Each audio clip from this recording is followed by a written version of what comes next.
Itulah misi di dalam beliau diutus oleh Allah di dunia ini. Ya, diutus oleh Allah membawa kita semuanya. Ya, dan usaha beliau, fikir beliau, ya, jerih payah yang beliau lakukan, ingin kita ini bahagia dunia dan akhirat, ingin kita ini selamat dunia akhirat, ingin kita ini bejo dunia dan akhirat. Nah, maka Bapak Ibu yang mulia, kita harus berusaha memiliki misi yang sama. Misi hidup kita apa? Ingin membuat bahagia manusia dunia akhirat. Misi kita, perjuangan kita ingin membuat manusia ini selamat, ingin membuat manusia bahagia, ingin membuat manusia jaya. Bukan di dunia saja, kita ingin mereka semuanya selamat, bahagia dunia dan akhirat. Sukses dunia dan akhirat. Bapak Ibu yang mulia, definisi sukses menurut Allah sekarang. Definisi sukses menurut Allah. Karena kalau kita tidak tahu definisi sukses menurut Allah, dan Allah itu yang maha benar. Selalu kita kalau dibacakan Al-Quran, selesai baca Quran, Sadaqallahul Azim. Artinya apa Bapak Ibu ya? Maha benar Allah dalam segala firman. Maha benar Allah. Allah itu maha benar. Dan Allah Subhanahu wa taala dan juga Nabi sallallahu alaihi wasallam yang menjadi utusannya itu adalah sangat cinta pada kita, sangat perhatian kepada kita. Bahasa orang sekarang, peduli dan care kepada kita. Tidak ada yang melebihi kepedulian ya Allah pada hambanya, Rasulullah kepada umatnya, melebihi Allah dan Rasulnya.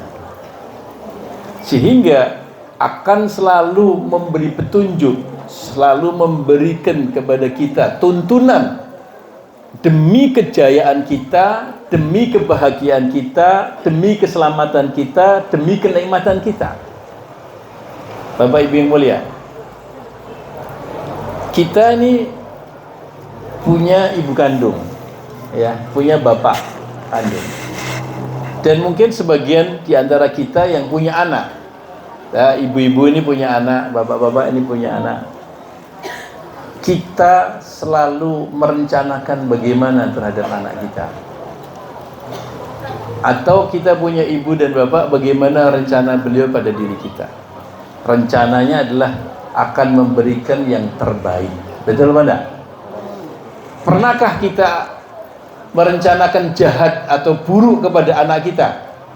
Tidak mungkin. Ya, tidak mungkin. Pasti kita akan memberikan yang terbaik. Pendidikan yang terbaik, pola hidup yang terbaik, kesehatan yang terbaik. Dan kita berjuang mati-matian demi untuk menghantarkan anak kita seperti itu. Ketahuilah bahwa Allah Subhanahu wa taala lebih sayang kepada kita, dan Rasulullah SAW lebih sayang kepada diri kita melebihi sayangnya siapapun yang ada di dunia ini terhadap diri kita. Ya, lebihi sayangnya ibu kita dengan kita, melebihi sayangnya bapak kita terhadap kita, melebihi sayangnya istri atau suami kita dengan kita, sayangnya anak-anak kita, sayangnya teman-teman kita, lebih daripada semuanya itu. Allah berfirman dalam Al-Quran, An-Nabiyyu awla bil mu'minina min anfusihim wa azwajuhu ummahatuhum.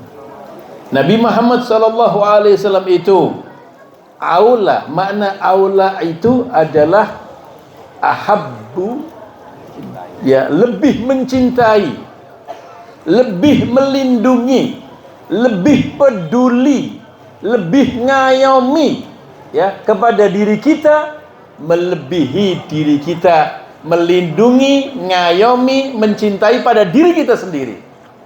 Ya, ya. An-Nabiyyu aula bil mu'minina min anfusihim. Begitu Pak. Allah memberikan syahadat, sertifikat Nabi lebih sayang pada kita, melebihi diri kita sayang pada diri kita. Nabi lebih melindungi, lebih peduli pada kita melebihi daripada diri kita melindungi diri kita sendiri. Kalau Allah Subhanahu wa taala Rabbul Alamin, tidak diragu-ragukan lagi betapa banyaknya, betapa hebatnya Allah Subhanahu wa taala itu menyayangi kita. Bapak Ibu yang mulia, kita ini diberi oleh Allah jasad yang sehat seperti ini ya.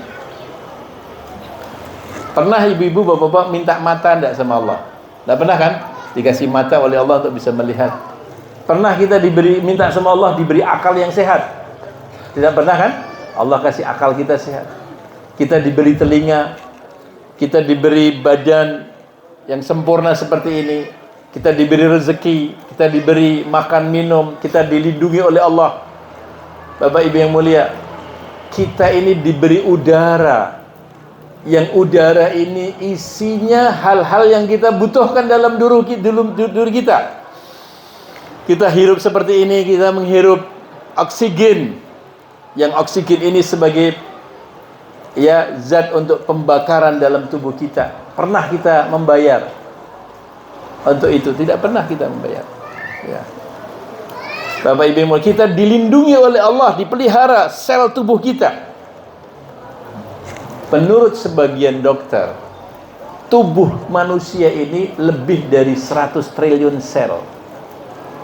100 triliun sel, lebih daripada itu. Sel ini adalah merupakan pembentukan anggota-anggota tubuh kita, baik dalam atau luar, terbentuk dari sel. Ya, mata kita ini jutaan sel. Kulit kita, paru-paru, jantung kita ini jutaan sel. Jumlahnya 100 triliun lebih.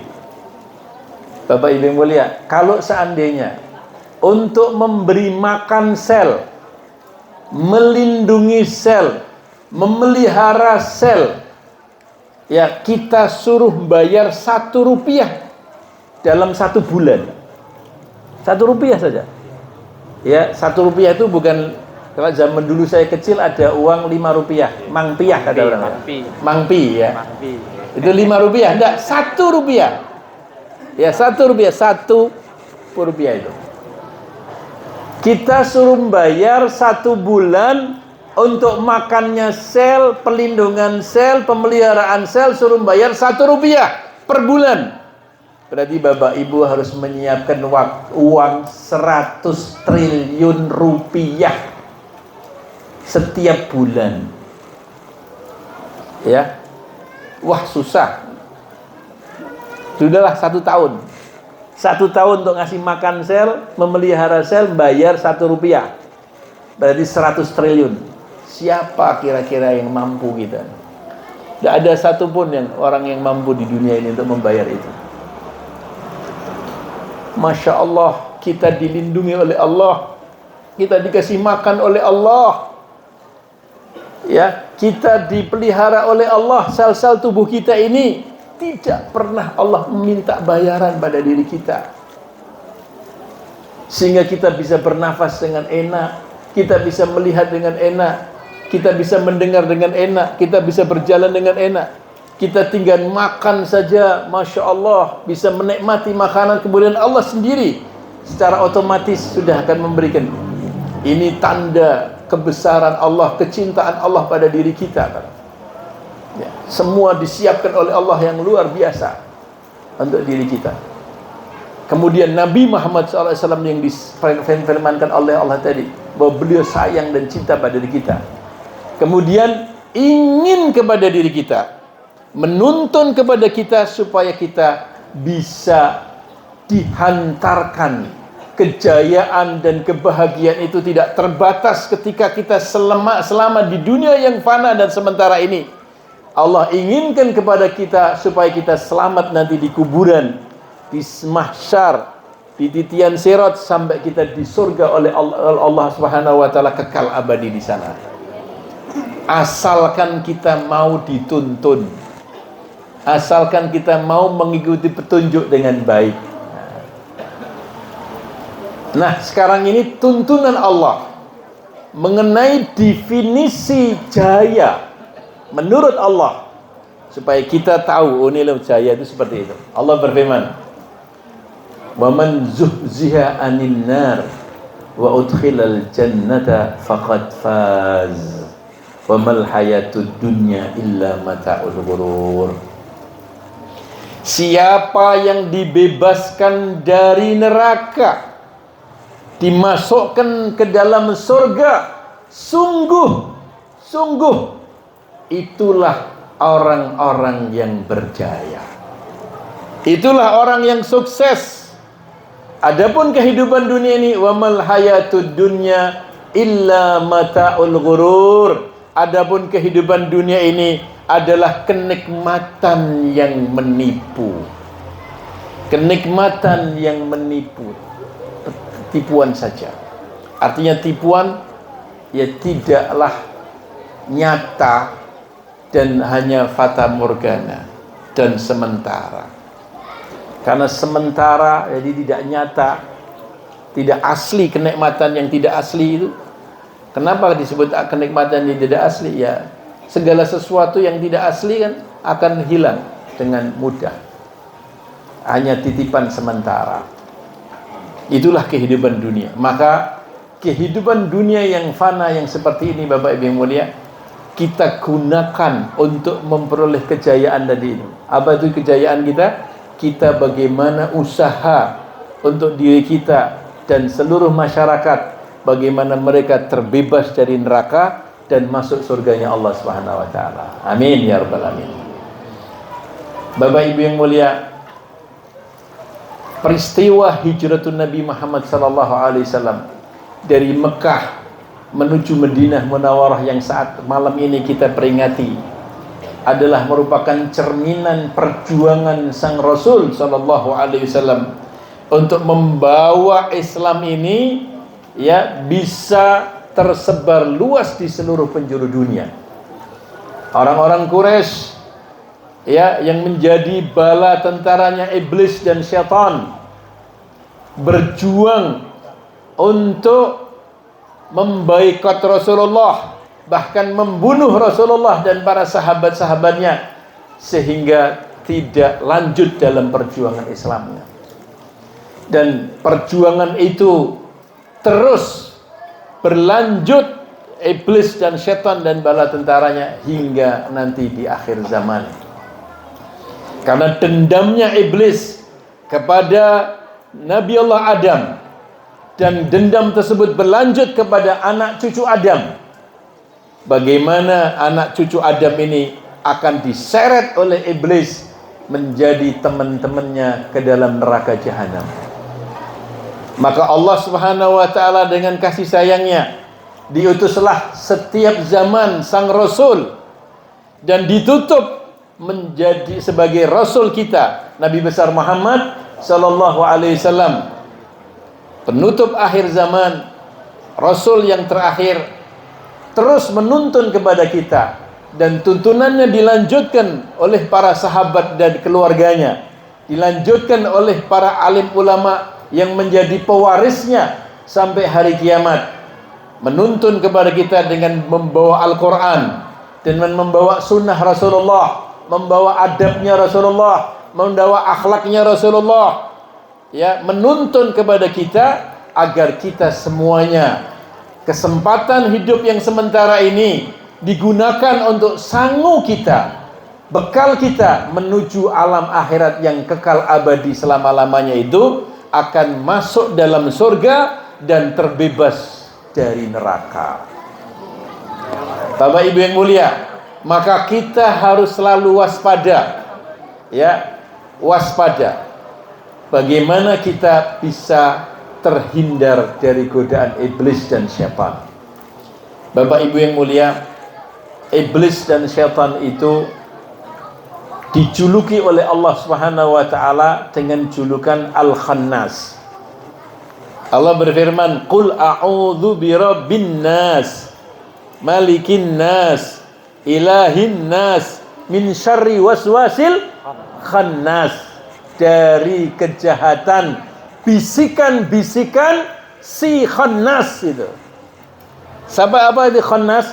Khannas adalah makhluk yang selalu mencari kelemahan, makhluk yang selalu ngelimpeke, ya, mencari limpene kita, mencari lengahnya kita. Itulah al-khannas. Siapa itu? Iblis, setan dan bala tentaranya dari jin dan manusia. Min syarri waswasil khannas minal jinnati wan nas, dari golongan jin dan golongan manusia bersekongkol.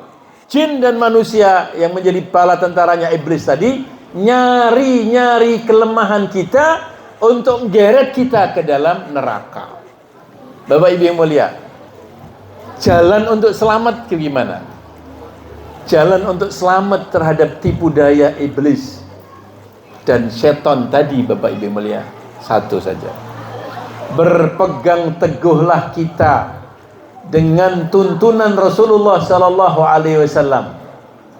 Pegang dengan betul-betul, zahir dan batin, ya, dipegang betul tanpa kita tawar. Kalau bisa sesempurna mungkin tuntunan diri kita untuk menyelamatkan diri kita, keluarga kita dan seluruh umat manusia, jangan sampai terseret dari godaan iblis dan syaitan yang selalu mencari kelemahan kita.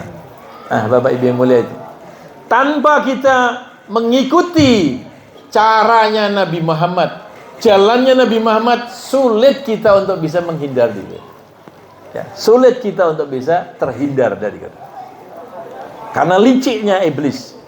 Bapak Ibu yang mulia, coba bayangkan kita berkelahi kepada seseorang, orangnya lihat kita tidak lihat dia, kira-kira bisa menang enggak gitu? Bapak Ibu yang mulia, jenengan lihat setan apa enggak? Dan jenengan kan berkelahi sama setan gitu, digoda sama setan itu.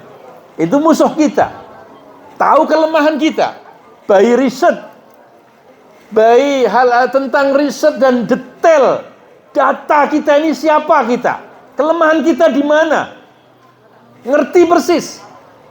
Oh, kita ini kelemahan di uang, digoda dengan uang. Oh, kelemahan kita di lawan jenis, digoda dengan lawan jenis. Oh, kelemahan kita ini gila kekuasaan, gila kehormatan, suka dipuji, suka digini. Dia kan goda kita, luar biasa. Semua akan digoda karena dia dendam dari kanan, dari depan, dari belakang, dari atas, dari bawah, dari mulai makan kita, minum kita, tidur kita, pakaian kita, teman kita, alat komunikasi kita, alat transportasi kita, seluruh hal yang menjadi hajat irung hidup orang banyak, semua hal yang menjadi hajat hidup orang banyak, dia punya ranjau, dia punya jala untuk menjebak manusia kebawa ke dalam neraka. Itu cara iblis, ya Bapak Ibu yang mulia. Maka bagaimana kita bisa selamat? Di depan kita lah tuntunan. Satu-satunya jalan untuk bisa selamat adalah pegang Rasulullah, pegang caranya hidup Rasulullah, tuntunannya Nabi Muhammad, doanya dilakukan, caranya dilakukan, akhlaknya dilakukan, sifat mulianya ditiru, budi pekerti luhur ditiru, tuntunannya dipelajari dan diamalkan dalam kehidupan, sambil kita selalu berdoa dengan tuntunan beliau, maka kita akan diselamatkan oleh Allah Subhanahu wa taala. Maka Allah berfirman, "Wa ma atakumur rasul fakhudhuhu wa ma nahakum anhu fantahu." Semua apa saja yang datang dari Rasul, ambillah, kata Allah. Laksanakan semua yang datangnya dari Rasul. Dan apa saja yang dilarang Rasul, maka tinggalkanlah semua larangan Rasulullah. Karena itu tuntunan yang paling tepat, tuntunan yang paling selamat. Bapak Ibu yang mulia, tuntunan selain dari tuntunan Rasulullah bisa salah, bisa benar. Ya, kita ini kadang-kadang kalau ada sebuah saran, ya, atau keputusan dari seseorang yang kita anggap orang itu ahli, kadang-kadang kita terima dengan mentah-mentah. Kadang itu adalah pendapat manusia. Betul apa Bapak Ibu ya? Bisa salah, bisa benar. Tapi kita mau untuk menjalankan. Tapi yang menjadi anehnya, kenapa kita ini sering klewo-klewo, kata orang Jawa ini. Klewo-klewo, orang gagasan, tidak mau dengar tuntunan Nabi Muhammad, manusia yang sayang dengan kita, manusia yang cinta dengan kita, manusia yang berkorban segala-galanya demi kita. Allah sendiri juga mengutusnya, penuh dengan rahman dan rahim untuk kita. Kita tidak mau perhatian dengan Nabi Muhammad. Padahal pasti benar, 100% benar. 100% menyelamatkan, 100% menguntungkan, 100% memberikan ketuntunan. Jaya dunia dan akhirat. Tapi kita klewo-klewo, Pak. Bapak Ibu yang mulia, ada orang, ini sebuah kenyataan ya. Kita anggap dokter ini orang hebat, ahli kesehatan, betul nggak? Dan kita tahu juga sebenarnya dokter pun juga sering terjadi berbeda pendapat, betul?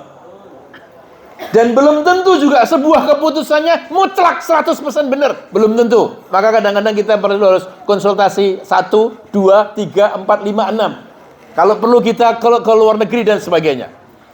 Tapi sering yang terjadi pada kita, apa keputusan dokter kita siap. Ketika ada satu orang kena diabetes, ya, kemudian kakinya mulai luka dan lukanya itu mulai merambat, maka dia datang kepada dokter spesialis dalam. Dia lihat dokternya, Pak, mohon maaf, ini harus diamputasi, kata dokter itu. Potong nih Pak. Kalau tidak, menurut saya ini akan merambat dan bahaya besar pada jenengan. Sering ya pasien begitu disebutkan amputasi deh, anaknya, istrinya musyawarahkanlah, istrinya dipanggil, anaknya dipanggil, keluarganya dipanggil, gimana ini? Ya Pak, enggak apa-apalah, daripada nanti merambat-merambat malah lebih bahaya, malah bisa merenggut nyawa. Lebih baiklah diamputasi, kita putuskan, ya diterima. Berapa yang dulu belum zaman adanya BPJS ya, berapa ini biaya amputasi, ya, rumah sakitnya dan lain sebagainya. Setelah itu perawatan, kira-kira 10 hari 15 hari di situ setelah diamputasi, ya 35 juta diperkirakan, ya. Maka orang itu bapaknya dirawat di rumah sakit, ibunya pulang, anaknya pulang, adiknya pulang untuk memikirkan, mempersiapkan biaya 35 juta ini. Betul apa enggak? Mikir, oh jual sapinya, oh jual kendaraannya, atau gadek ke sawai, gadai rumah kan, rumahnya untuk dapat uang. Bawalah uang dengan berbagai macam cara, entah utang dan sebagainya, dibawalah 35 juta untuk bapaknya dimasukkan ke ruang operasi, diamputasi, ya, dirawat. Setelah selesai dirawat, bayar 35 juta atau lebih atau kurang. Apa kata orang keluarganya ini dengan bapak dokter yang memotong kakinya? Matur nuwun Pak Dokter, sampun motong kaki kula. Ya.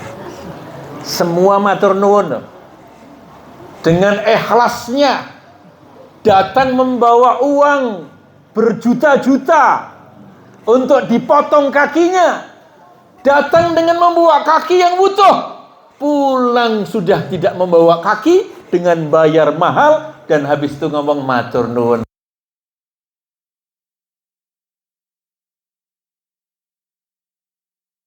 Terjadi.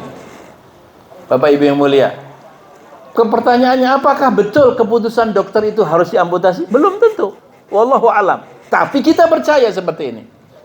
Bapak Ibu yang mulia, kenapa hal-hal yang kadang-kadang kita diputus oleh Nabi SAW untuk berbuat, kamu kalau mau tidur harus begini, kalau kamu makan begini, ini boleh dimakan, ini tidak boleh dimakan, ya, kamu kalau berpergian baca doa ini, langkah kamu harus seperti ini. Ya, yang ini boleh kamu lakukan, ini tidak boleh dilakukan. Kadang kita ngeyel ya. Padahal Bapak Ibu yang mulia, semua tuntunan ini membuat kita selamat yang selama-lamanya, membuat kita bahagia yang selama-lamanya, dapat pahala, ya, terhindar dari dosa dan terhindar dari bahaya dunia, kuburan, masyarakat, sirat sampai di jahanam, terhindar dari itu semuanya. Maka mari Bapak Ibu yang mulia, dengan peristiwa hijratul Rasulullah SAW yang beliau berjuang untuk Islam yang begitu luar biasa, sampai sekarang ini tuntunan Islam ada di hadapan kita dengan mudah kita lakukan. Jangan ditawar-tawar. Kalau kita mau sayang dengan diri kita, kalau kita cinta dengan diri kita, Bapak Ibu mulia, ikutilah tuntunan Nabi SAW sebanyak-banyaknya, sebagus-bagusnya, sesempurna-sempurna mungkin. Bapak Ibu, panjenengan keluar dari rumah, tahu ndak doanya Nabi? Ya, minimal lah jenengan baca doa Bismillahi tawakkaltu 'alallah la haula wala quwata illa billah. Syukur-syukur jangan bisa Bismillahi amantu billah wa atasamtu billah wa tawakkaltu 'alallah la haula wala quwata illa billah. Satu tuntunan ini. Begitu panjenengan membaca doa itu, maka ada seruan gaib dari langit mengatakan, hudita wa wuqita wa kufita, kamu dapat petunjuk, kamu dilindungi, kamu dicukupkan. Maka iblis dan setan, iblis ngomong kepada bala tentara, hei tentara-tentaraku, bagaimana kamu akan bisa menyesatkan orang, menggoda orang yang sudah diberi petunjuk oleh Allah, sudah dilindungi oleh Allah dan dicukupi oleh Allah, maka dia tidak bisa mendekat dengan kita hanya dengan doanya yang begitu mudah yang kita lakukan. Begitu kita minum, membaca doa Bismillah Alhamdulillah, Bismillah Alhamdulillah, Bismillah Alhamdulillah, maka setan tidak akan ikut minum bersama kita. Dan begitu minuman yang masuk dalam diri kita, maka cahaya sunnah, cahaya nur nabawiyah masuk ke dalam tubuh kita ini, ya, diambil oleh organ kita menjadi, ya, proses untuk energi karena pembakaran perlu H2O, air. Maka sel-sel kita akan kemasukan cahaya sunnah dari minum dan makan yang kita lakukan, sehingga cahaya sunnah tadi nuntun kita untuk taat dan menjaga diri kita untuk tidak berbuat maksiat dan dosa, karena setan dan iblis tidak bersama-sama masuk dalam tubuh kita. Barokah doa tadi. Kita tidur, jenengan tidur bisa ngelindungi awak no badan. Nenek ulo jenengan sakit mukul no badan nek jenengan sare. Betul sakit nggih ya? Mula Kanjeng Nabi nuntun panjenengan malih panjenengan sare, panjenengan doa wudu rumiyin. Salat tobat 2 rakaat.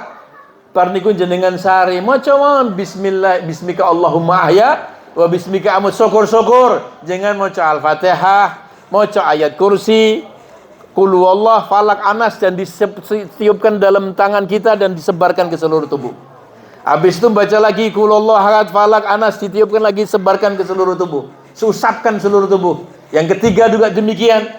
Ya, kemudian baca doa bismika Allahumma ahya bismika amut dengan zikir kepada Allah, maka Allah kirim malaikat ngelindungi panjenengan dari iblis, dari setan, dari hal-hal yang jahat, zahir dan batin, sampai jenengan bangun tidur dalam keadaan seger. Dengan bangun dalam keadaan baca alhamdulillahilladzi ahyana ba'da ma amatana wa ilaihin nusyur. Masuk kamar mandi, wudu, seger, kemudian jenengan salat, dilindungi pada hari itu, diberi oleh Allah Subhanahu wa taala seger kewarasan karena doanya Rasulullah sallallahu alaihi wasallam. Ya, makan dengan tangan kanan, cuci tangan yang mengalir. Tangan kita zaman corona kita seperti itu. Rasulullah sudah 1400 tahun yang lalu nuntun kepada kita, kalau mau dahar cuci tangan dengan air yang mengalir. Dua-duanya, kumur dulu. Ya, duduk, makan dengan tangan kanan dan mengunyah dengan baik. Jangan langsung ditelan. Masya Allah. Subhanallah, sempurna. Mau bicara tentang apa saja sempurna. Maka Bapak Bing mulia, ajaran Islam yang sudah diperjuangkan Rasulullah begitu susah dalam perjuangan beliau, ya, maka sudah berada di hadapan kita. Monggo panjenengan ikuti ajaran Rasulullah itu dengan sebaik-baiknya. Itu yang pertama. Yang kedua, ajarkan, ajaklah. Ya, ajak untuk pengajian, ajak untuk ngaji tuntunan Rasulullah kepada masyarakat kita ini. Jenengan dadi marketing surga. Kulo nobadan. Jenengan jadi marketing surga, menawar-nawarkan orang ben kabeh mlebu surga kabeh. Terbebas dari neraka. Ya. Kalau mengajar itu butuh ilmu. Ya, kalau jenengan ngajar, mendidik orang ngajar butuh ilmu, tapi kalau ngajak tidak perlu butuh ilmu. Beda antara ngajar dan ngajak, gitu betul. Ngajak wong salat, jenengan ora ngerti ilmu nih salat tentang detailing salat tidak apa-apa. Ngajak wong salat, lah dia rasa salat, ya diajak ustadz untuk ngajari dia. Yang penting dia mau salat kan gitu. Ngajak pengajian belum tentu jenengan buku ustadznya. Sing penting kono enek pengajian, jenengan ajak wong pengajian, nanti diajari sama ustadznya. Sehingga ini namanya jenengan jadi marketing surga. Dan insya Allah kalau jenengan jadi marketing surga, jenengan insya Allah akan pasti mlebu surga. Amin. Dan akan terbebas dari neraka. Karena jenengan selalu menawar-nawarkan orang untuk masuk surga. Masya Allah. Bapak Ibu yang mulia, nek enek wong nggih dereng salat, dereng purung pengajian kados mengaten, lajeng jenengan datangi dengan lemah lembut, dengan bijaksana, omongan terus akhirnya dia mau. Yang tadinya salat jadi salat, yang tadinya orang ngaji jadi ngaji, maka orang itu tertuntun berjalan menuju surga, barokah panjenengan. Maka seluruh amalan-amalan dia akan Allah kirim kepada panjenengan tanpa ngurangi ganjarannya dia. Dia salat 5 waktu, jenengan dapat pahala salatnya dia. Dia ngajak istrinya atau ngajak suaminya, akhirnya suaminya juga salat, maka 2 orang salatnya orang yang dua ini dikirim untuk panjenengan. Salat jenengan teng kuburan takat dikirim menjadi pensiunan jenengan dengan salatnya 2 orang ini. Oh, ternyata 2 orang suami istri ini punya anak 5, karena bapak ibunya wis salat, akhirnya diajak 5 anaknya dituntun salat, maka seluruh anaknya salat, jadi 7 orang, maka seluruh salatnya orang ini, ngajinya orang ini, sadarnya orang ini dalam amal soleh akan Allah kirim untuk panjenengan walaupun jenengan sudah seto wonten kuburan. Nanti 5 anak ini punya istri atau punya suami, terus multi level marketing, nyambung terus. Amal solehnya orang itu Allah akan kirim panjenengan. Ada yang mau akhirnya ke masjid, ada yang mau akhirnya munggah kaji, ada akhirnya yang mau napa menika bangun masjid, semua dikirim panjenengan. Padahal pen 1 orang. Lah nek jenengan ngajak sak kampung, napa Pak Kecamatan ngajak wong sak camat nih, wong sak kecamatan ini. Jariah luar biasa. Ini kalau ini barokah pengajian ini ada 5 orang sadar terhadap ceramah saya. Sing untung nih Pak Camat ini. Kalau Habib Rizal karena ini membikin ini. Iya kan? 5 orang sadar ini, ada yang sholat, ada mau ngaji, ada ini. Semua dikirim kepada Pak Camat. Dan beliau punya wewenang. Ada ini, ayo sholat kabeh, waktunya sholat. Ya kan itu juga waktu istirahat. Ya kan waktunya jam 12 kan waktunya istirahat. Kenapa? Orang istirahat untuk makan saja. Jenengan ngomong ini istirahat untuk makan dan minum. Bapak yang mulia, panjenengan loh dari subuh sampai jam 12 siang. Itu waktunya jantung istirahat. Itu waktunya sudah dituntun oleh Rasulullah dan Al-Quran. Bapak Ibu yang mulia, jantung ini untuk memompa darah kita sampai ke otak itu perlu tenaga. Perlu detakan jantung, berdetak, karena otak ini akan mengatakan kepada tubuh, 30% dari darah yang ada dalam tubuhmu harus kau isi di otak saya ini. Kalau sampai kurang daripada 30%, diancam, kowe bakal pingsan, koma nanti kamu. Maka kalau ada pendarahan, Bapak Ibu yang mulia, pendarahan, maka yang akan dikeluarkan adalah darah-darah yang ada di sekitarnya. Otak masih dipertahankan. Otak ngancam, engko nek mbok jikok darah sing nang nggonku, awas kowe mesti akan pingsan. Sehingga jantung ini dipaksa oleh organ harus selalu memompa darah sampai ke otak. Padahal ini melawan gravitasi, betul enggak? Jantung di sini, otak di sini, ngelawan gravitasi dari mulai subuh sampai jam 12 siang. Maka Allah bilang, hayya 'alas shalah, hayya 'alal falah, ayo pada salat, ayo menuju kepada kejayaan dunia dan kejayaan akhirat. Maka jenengan kan wudu, yang kotor kita wudui semuanya jadi seger. Habis itu jenengan salat Allahu Akbar, ruku. Begitu ruku, maka jantung mengatakan alhamdulillah kowe ngei aku istirahat. Kenapa? Karena antara otak dan jantung panjenengan sejajar ketika ruku. Maka dia bisa istirahat dengan enak. Kemudian setelah itu sujud. Begitu sujud, maka jantung mengatakan, wah, aku istirahat tenan.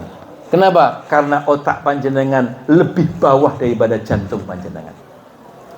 Dan ada sel-sel dalam tubuh kita, jaringan-jaringan yang ada dalam otak kita ini tidak akan kemasukan dengan darah begitu sempurna kecuali dalam posisi jenengan sujud. Mulane jenengan sujud sing suwe. Dan itulah saatnya kita berdoa dengan Allah, karena hamba yang paling dekat dengan Allah ketika dalam keadaan sujud. Maka relung-relung otak, jaringan-jaringan otak masuk daripada darah, maka wong sing sujute mempeng, dia akan selalu cerdas. Orang yang sujudnya mempeng, dia insya Allah terhindar dari stroke. Ya kan? Itulah waktunya istirahat jantung. Allah sudah atur.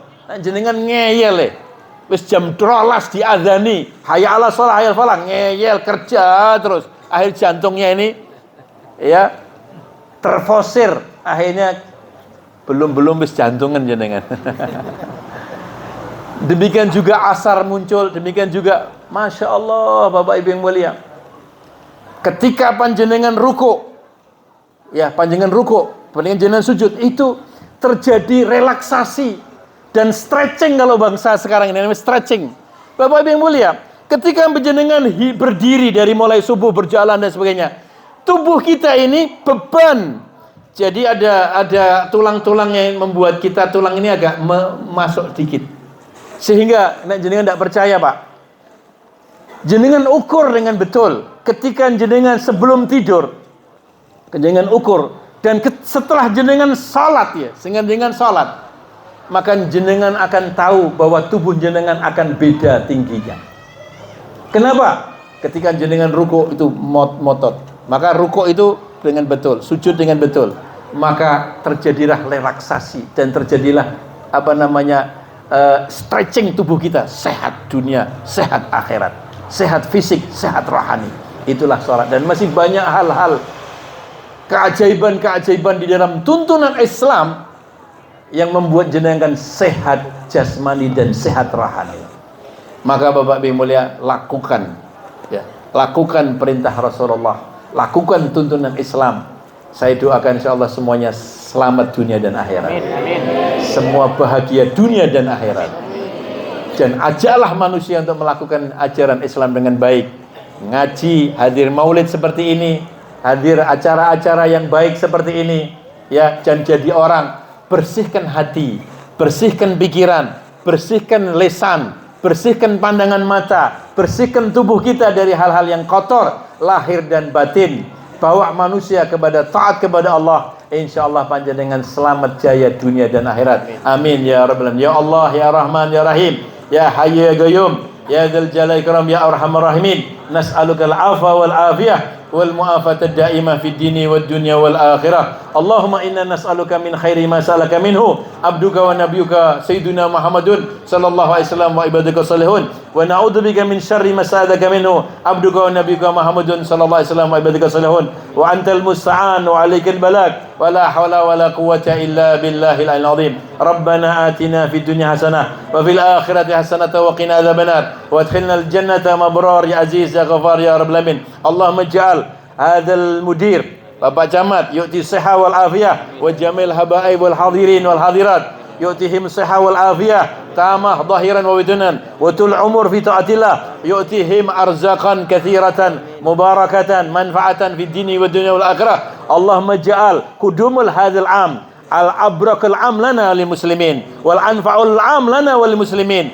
Jalla insyaallah amal qudum lil khair wa qudum lil barakat wa qudum al iftah Allah wa iyyakum ya jamil khairad dunya wal akhirah wal arzakan hisiyan wa ma'nawiyan ya rabbana yadfa'ana wa ankum wa usarina wa ahli baitina jamil syarrul fitan wa mihan wal amrad wal asqam wal waba' ma dhahara minha wa watan waslih lana sya'na qulubi rahmatika ya arhamar rahimin.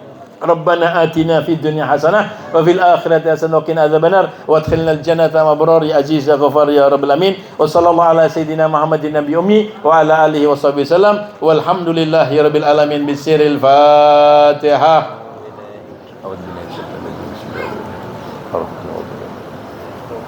Rabbana taqabbal. Alhamdulillah. Saya mohon maaf, saya mau izin mau ke stasiun.